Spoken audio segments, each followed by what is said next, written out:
Welcome back with me Sneak Compare, and today I have another comparison video for you guys between two pairs of Nike Air Max 1 Light Meadow Road colorway. So let's check it out.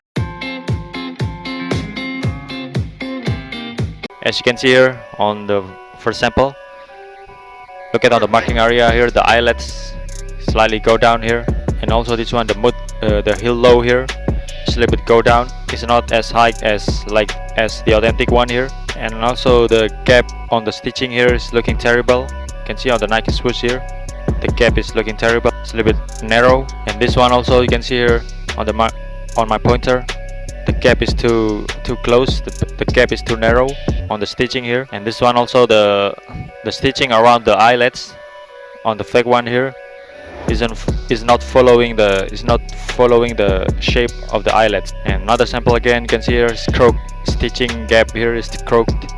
It's too narrow here. And this one also, the eyelets here too close with the stitching here. You can see the gap is too narrow, too close. Whereas on the authentic there is a lot more gap here on the right side and on the bottom. You can see the shape here on the bottom of the eyelets. Stitching here, the shape is a little bit rounded here on the fake one compared to the authentic. The authentic is looking straight. Another sample again, you can see stitching is crooked.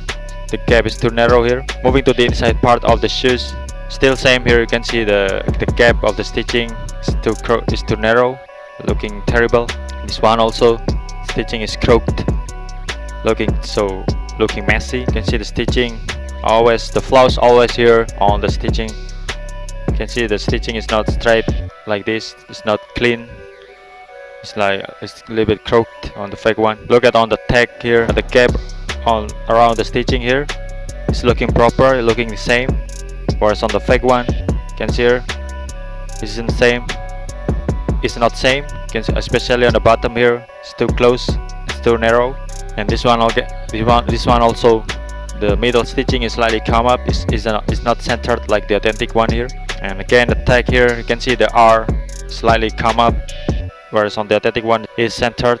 It's placed right in the middle. Moving to the back of the shoes, as you can see here, is looking quite similar. And the tip of the Nike shoes and the N letter there is a little bit gap here, whereas on the fake one there is no gap here. Take a closer look. You can see the Air Max embroidery here. The Air Max letter is looking sloopy. It's not like the authentic one here. The authentic is looking straight, horizontal. This one is a little bit sloopy and slightly to the right. Alright guys, that's my explanation. I hope you get it. And if you have any question and request, just write down a comment in the comment section below. And feel free to DM me on Instagram, and make sure you follow me on Instagram also. Thank you very much for watching, and see you on the next video.